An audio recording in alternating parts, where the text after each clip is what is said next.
Bonsoir. L'invité de la semaine, Stéphane Akowa, analyste politique, chercheur à la Fondation Paul Ango est là. C'est à Yaoundé où nous sommes. Stéphane Akowa, bonsoir et merci d'être l'invité de la semaine. C'est un plaisir.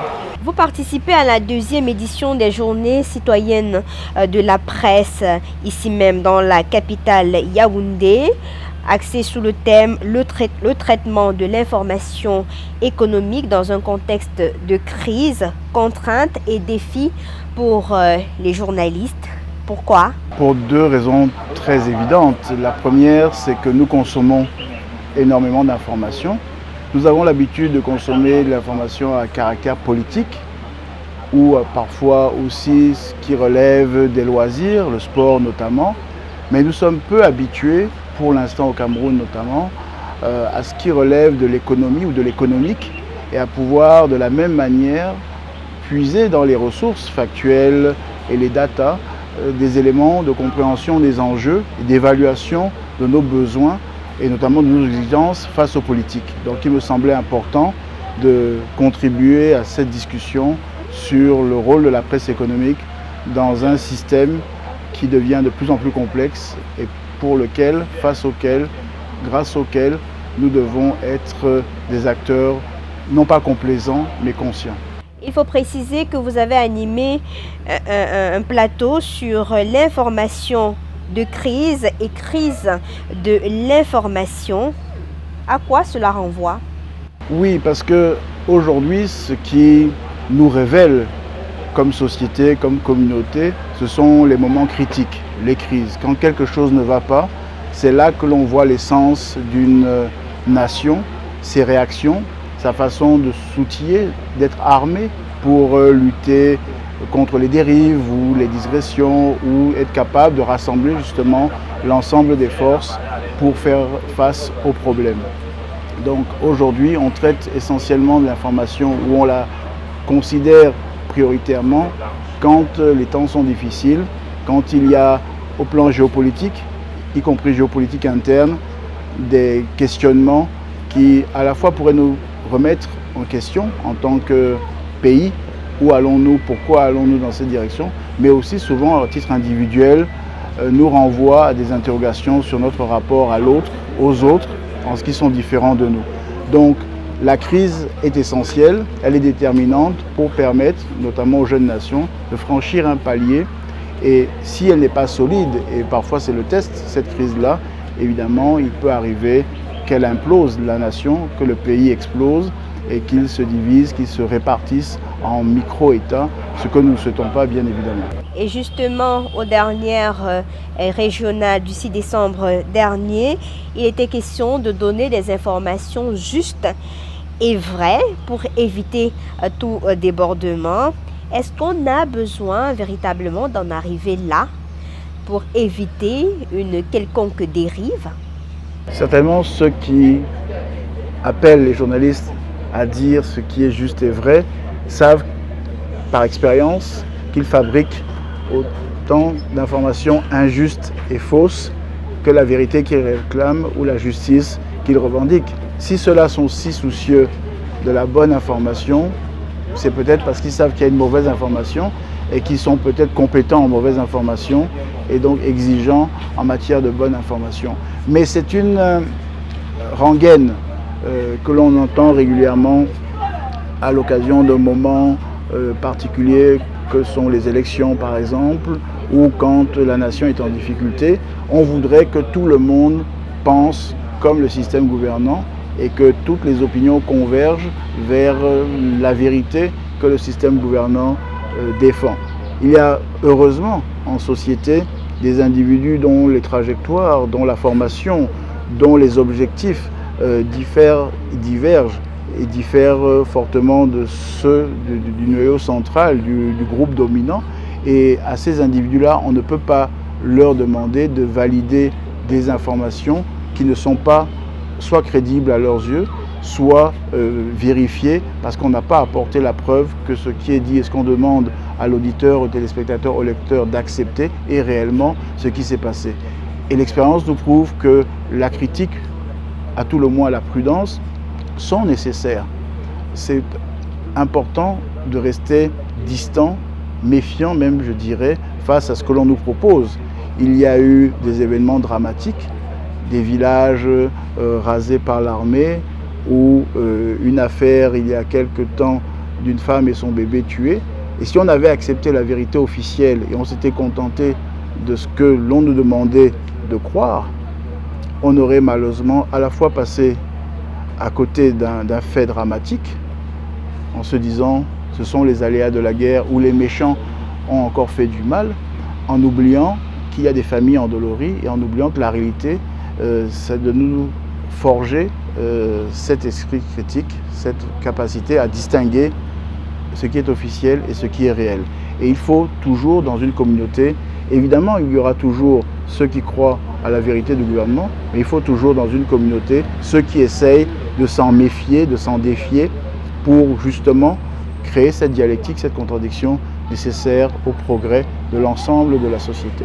Puisqu'on a la chance de vous avoir sur ce plateau, on va évoquer ces régionales. Vous avez vu le traitement de ces élections régionales sur les chaînes de télévision au Cameroun. On a utilisé l'expression razzia du RDPC. Pourtant, il y a des partis politiques qui réclamaient également leur victoire. Le RDPC s'en sort avec 9 régions sur 10 et il y a l'UNDP qui réclame sa victoire également dans ces régions-là.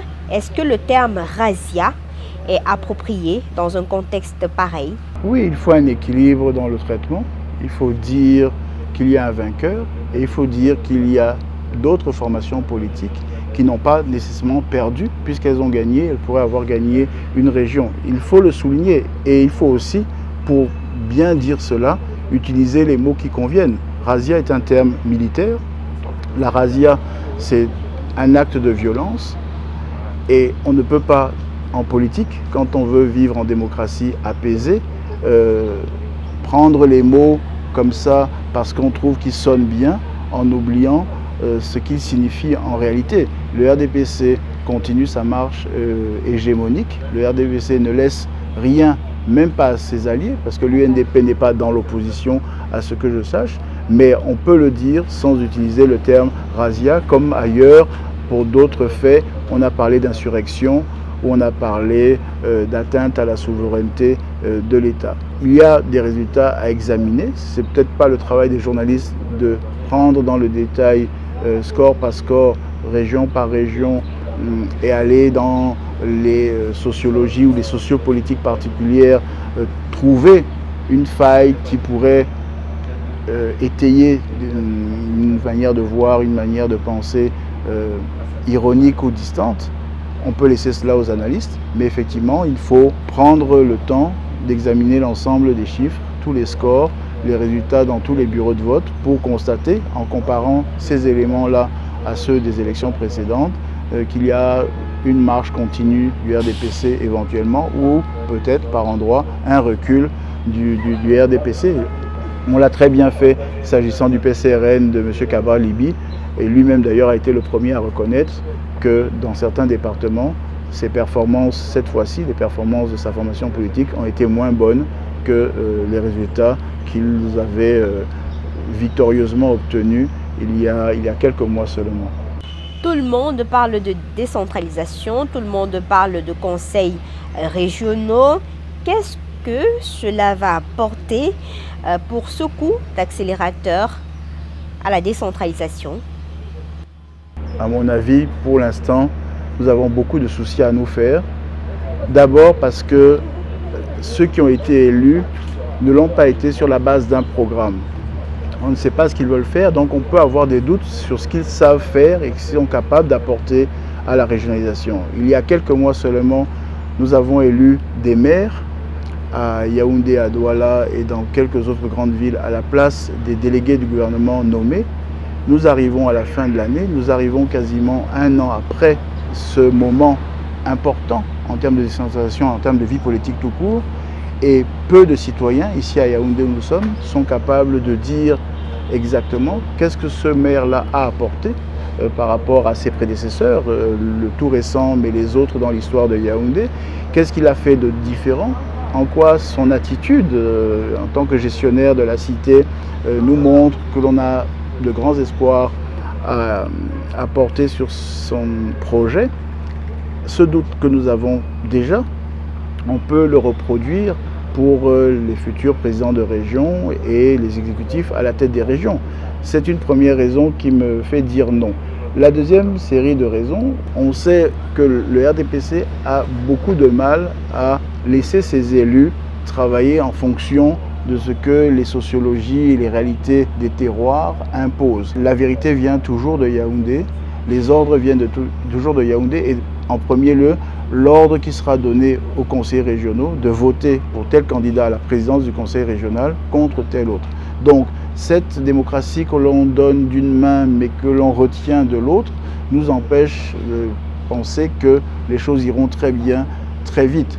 Après, je peux aussi vous énoncer toutes les réserves que j'ai s'agissant de l'absence de personnel d'appui pour travailler. Il faut des élus, mais il faut aussi des assistants, il faut du personnel technique pour travailler sur le montage des dossiers, pour travailler sur le contrôle des activités.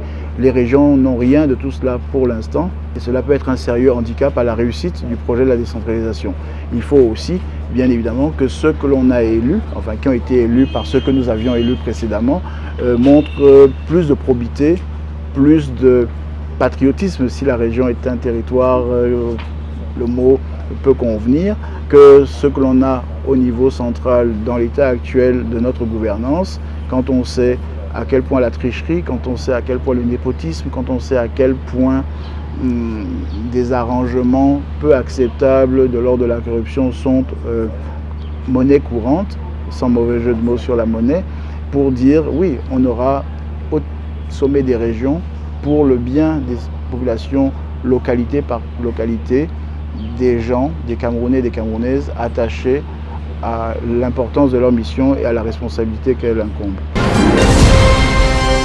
Stéphane Akoa, on va vous dire que la loi de la décentralisation octroie des compétences assez variées aux tout nouveaux conseillers régionaux pour mettre sur pied des projets dans le domaine de l'éducation, de la santé.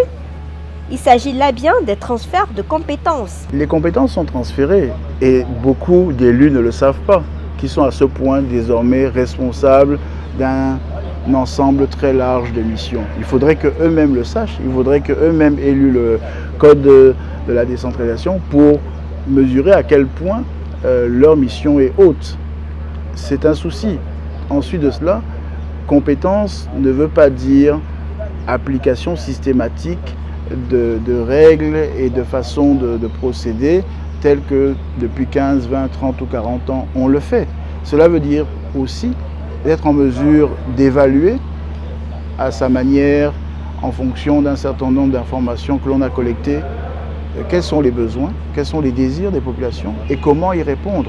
Tout le monde n'est pas obligé d'aller dans la décentralisation en multipliant les écoles, les centres de santé, les ponts, les routes et que sais-je encore. On peut avoir des propositions innovantes, décalées. Des régions peuvent décider que la protection de l'environnement est une priorité. Des régions peuvent décider que l'intégration des populations marginalisées est une priorité. Des régions peuvent décider que le patrimoine et la culture héritée de la tradition doivent être consolidés et peuvent être un outil de développement. Tout le monde n'est pas obligé d'aller vers le même mode de développement, sur les mêmes principes de développement. Tout le monde ne va pas construire des usines pour refabriquer des tracteurs. Tout le monde ne va pas édifier des barrages. Tout le monde ne va pas creuser à la recherche de l'or ou de diamants dans son sous-sol. Il y aura bien évidemment des spécificités régionales qui peuvent permettre à un exécutif d'imaginer un projet à la fois original, je tiens beaucoup à ce concept, mais aussi un projet pertinent, un projet qui, dans sa configuration, peut être argumenté sur la base de ressources moins importantes. On peut travailler à partir des richesses locales, on peut travailler à partir des matériaux locaux, on peut travailler à partir de l'expérience qu'ont les anciens dans les terroirs, et donc s'économiser des erreurs, des fautes, qui empêchent aussi le développement, aussi fort le développement que les fautes techniques ou que les fautes de gestion financière. Mais avec quoi ces collectivités territoriales décentralisées vont travailler sur le terrain puisque les ressources mises à leur disposition n'atteignent pas les 15%? Je suis assez interloqué quand j'entends ce type de réflexion. C'est quelque chose qui me surprend et qui montre à quel point personne n'a lu ce code-là. Le code prévoit sur plusieurs chapitres la possibilité d'établir une fiscalité locale. Il appartient donc aux régions de définir des taxations, des catégories imposables, des seuils d'imposition pour avoir de la richesse et pour ensuite utiliser cet argent à la fois pour des projets de développement ou alors pour des projets de la catégorie dite action sociale. On parle d'autonomie des collectivités territoriales décentralisées, mais il y a toujours la mainmise de l'État central sur la gestion même de ces conseillers régionaux sur le terrain. J'ai parlé il y a un instant d'originalité dans la définition de projets et de programmes. Si tout le monde fait des carrières, d'abord il faut commencer par lire le code minier qui est très précis. Il y a différentes catégories de carrières et il y en a pour beaucoup de raisons que l'on peut parfaitement comprendre qui pour l'instant sont encore contrôlées ou du moins les autorisations relèvent encore du pouvoir de l'État. Les carrières qui supposent l'usage d'explosifs ne peuvent pas être managées, je dirais, attribuées à des exploitants simplement sur la décision d'un maire. C'est sensible, c'est dangereux et donc il faut d'autres autorités qui rentrent dans le processus de décision d'attribution. Même chose pour certaines ressources du sous-sol comme l'or ou le pétrole. Les régions ne vont pas commencer à exploiter de l'or ou du pétrole pour leur seul compte. L'État, pour beaucoup de raisons, notamment les engagements que le Cameroun a dans le cadre de certaines initiatives, les initiatives notamment sur la transparence, processus de Kimberley, transparence des industries extractives, c'est à l'État d'avoir au moins un droit de regard, si ce n'est de contrôle. Donc on ne peut pas lui reprocher de vouloir continuer à exercer ce droit qui relève des engagements du Cameroun vis-à-vis de ses partenaires internationaux. Maintenant, au-delà des carrières, au-delà de l'extraction de certains minerais, il y a quantité d'autres activités. Nous sommes aujourd'hui, il paraît, c'est ainsi qu'on nous le dit, à l'ère du numérique. Donc, qu'est-ce qui empêche la commune, même la plus éloignée de ce que vous croyez, de décider qu'elle deviendra une petite, entre guillemets, Silicon Valley? Boya, par exemple, se targue d'être une Silicon Mountain. Donc, est-ce que l'avenir et notre développement passent obligatoirement par l'exploitation des ressources naturelles, voire le commerce avec l'étranger, voire je ne sais quelle autre configuration que nous avons pratiquée depuis 40 ans et qui visiblement ne fonctionne pas aussi bien qu'on le souhaite puisque nous ne sommes pas mieux développés depuis tout ce temps. Il faut bien imaginer autre chose, il faut bien imaginer d'autres processus. Vous avez des pays dont l'économie repose sur la culture, le cinéma par exemple ou la musique. Vous avez des pays dont l'économie repose sur le tourisme. Vous avez des pays dont l'économie repose sur les services. Il y a tout cela à imaginer, tout cela à créer. Les services ne demandent pas l'autorisation d'exploiter une carrière. La culture ne demande pas l'autorisation d'exploiter le sous-sol pour en tirer du pétrole ou de l'or. Soyons imaginatifs et peut-être c'est à la fois le challenge s'agissant de cette décentralisation que de pouvoir être inventif, de trouver de nouvelles pistes pour notre développement, mais c'est peut-être aussi le revers de la médaille. La grande crainte, en tout cas moi celle que j'ai personnellement, c'est que nos présidents de région et leur entourage n'aient pas cette faculté de dépasser les formes connues, pratiquées, retravaillées 1000 fois que nous avons toujours vécues. Il y a un terme anglais qui parle de think out of the box. Il faut être capable de sortir de cette petite boîte dans laquelle nous sommes enfermés depuis trop longtemps pour penser global, pour penser novateur, pour penser rêveur, même si vous le souhaitez, mais pour penser différemment. Mais aujourd'hui, au regard de tout ce qui se passe, Est-ce que vous avez l'impression qu'il n'y aura pas un autre conflit, notamment entre les gouverneurs et les présidents de régions sur le terrain? À l'évidence, il y aura conflit. C'est même fait en sorte qu'il y ait conflit. Avoir maintenu les gouverneurs nommés quand on aura des présidents de région élus, c'est que l'on veut le conflit, que l'on cherche l'affrontement.